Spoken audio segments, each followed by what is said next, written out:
আজকে যে প্রশ্নটা বারংবার আমাদের কাছে ঘুরে আসে, আমাদের কাছে অনেকে জানতে চায়, বর্তমান বাংলাদেশের প্রায় স্কুল, কলেজ, ইউনিভার্সিটি ছাত্র সহ শিক্ষকরাও কোঠা আন্দোলনের সাথে ঐক্যমত পোষণ করেছেন।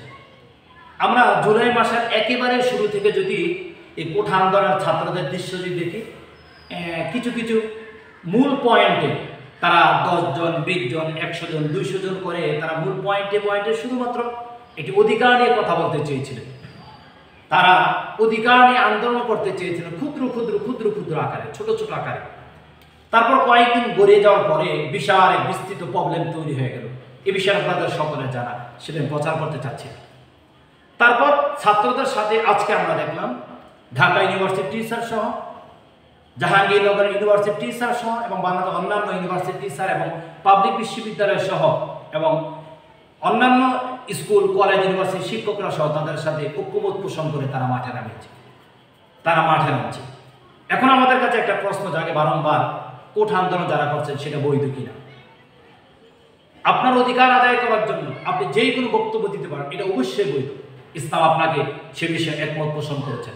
আমরা যদি সূরাতুন নাহলের 90 নম্বর আয়াতে কারিমার দিকে যদি লক্ষ্য করে যদি বলতে চাই, তাহলে এই আয়াতকে কেন্দ্র করে আমি যদি কথা বলতে চাই, তাহলে কোঠা আন্দোলন থেকে যারা কথা বলেছেন তারা বৈধ কথা বলেছেন, তারা হকের উপরে রয়েছেন, তারা অবশ্যই হকের উপরে অটল এবং অবিচল থেকে তারা আন্দোলন করছেন। এটা অবশ্যই বৈধ এবং অবশ্যই বৈধতার প্রমাণ করে। তাহলে আমরা যেটা জানতে চাইলাম এবং জানতে পেরেছি, কোঠা আন্দোলন অবশ্যই ইসলামের দৃষ্টিতে বৈধময় একটি কাজ ছিল।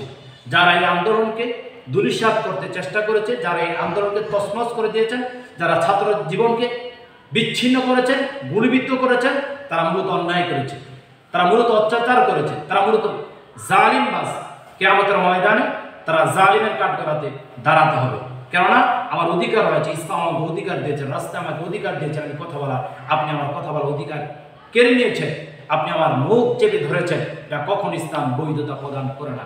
আল্লাহ তাআলা জালিমবাজ ব্যক্তি থেকে, জালিমবাজ মানুষ থেকে, জুলুমবাজ মানুষ থেকে, রাষ্ট্র দায়িত্বশীল ব্যক্তি থেকে আমাদেরকে আল্লাহ তাআলা দূরে সরিয়ে রাখুন। আমাদেরকে সুপ্রতিষ্ঠিত একজন ইসলামী সুশাসন ব্যক্তির মাধ্যমে আল্লাহ তাআলা আমাদেরকে দ্বীনের পথে চলবার তৌফিক দান করুন। আল্লাহুম্মা আমিন।